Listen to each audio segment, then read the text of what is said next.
এটা সবসময় যে কোনো জাতীয় নির্বাচনের আগে সাধারণত অংশীদারদের সাথে আলোচনা করা হয়, বিভিন্ন অংশীদারের সাথে। সোমবার প্রধান নির্বাচন কমিশনারের বক্তব্য দিয়ে শুরু হয় রাজনৈতিক দলগুলোর সঙ্গে কমিশনের তৃতীয় দিনের সংলাপ। অংশ হিসাবে আপনাদেরকে আমরা আজকে আমন্ত্রণ জানিয়েছি। সূচনা বক্তব্যেই তিনি জানান, ইসির সক্ষমতা থাকলেও দলগুলো অসহযোগিতা করলে সুষ্ঠু নির্বাচন সম্ভব নয়। যে political party and their members এবং তাদের সহযোগিতা ছাড়া সুন্দর কোনো নির্বাচন করা যাবে না, এটা একদম নিশ্চিত। রাজনৈতিক দল না চাইলে, রাজনৈতিক দলগুলো না চাইলে এবং তারা যদি একটা সমস্যা সৃষ্টি করতে চায়, তাহলে দেখবেন যে হয়তো একটা প্রশ্নবিদ্ধ নির্বাচন হওয়ার একটা সম্ভাবনা থেকে যায়, আশঙ্কা থেকে যায়।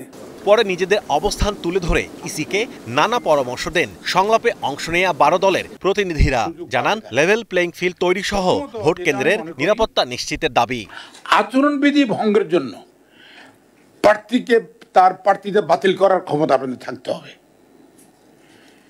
এটা যদি পারেন তাহলে 2টা, 5টা, 10টাকে যখন আপনি তার প্রার্থীটা বাতিল করবেন, বাকিরা সোজা হয়ে যাবে। আউট অফ কান্ট্রি ভোট, ওসিভি এবং ইন কান্ট্রি পোস্টাল ভোট বাস্তবায়ন বাংলাদেশের প্রেক্ষাপটে সিদ্ধান্তটি যুগান্তকারী। যে এইটা যদি কেউ অমান্য করে, আমরা এইটা করব, এই প্রসেসে করব, এই ঘন্টা সময়ের মধ্যে করব।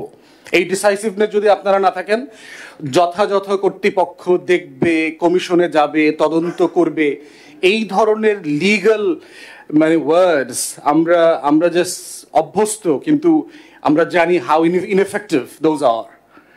তো সেই জায়গাতে আপনাদের কাছ থেকে আমরা আরো ডিসাইসিভ অ্যাকশন প্ল্যান দেখতে চাই। এই সময় কমিশনাররা জানান, আইন ও বিধিভঙ্গ করলে কঠোর হবে কমিশন। এরই মধ্যে অবৈধ অস্ত্র উদ্ধার সহ এই আইনের অপব্যবহার বন্ধে রাষ্ট্রের সর্বোচ্চ শক্তি কাজে লাগানো হচ্ছে। এবং সামনের নির্বাচনে যারা আইন বিধি লঙ্ঘন করবেন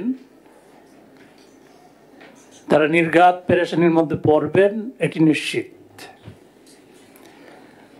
কোনো বিষয়ে নির্বাচন কমিশন কম্প্রোমাইজ করবে না।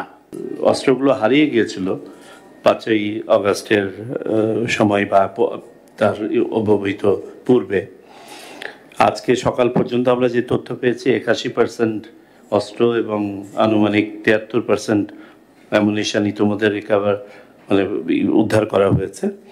রাজনৈতিক দলগুলোর সঙ্গে ধারাবাহিক সংলাপের অংশ হিসেবে 19 নভেম্বর বিএনপি, জামাত ও এনসিপিকে আমন্ত্রণ জানিয়েছে নির্বাচন কমিশন। ইত্যাদির পাশাপাশি আরো কিছু যদি মতামত থাকে তা আমরা শুনবো। Mahmudul Hasan, star news, Dhaka.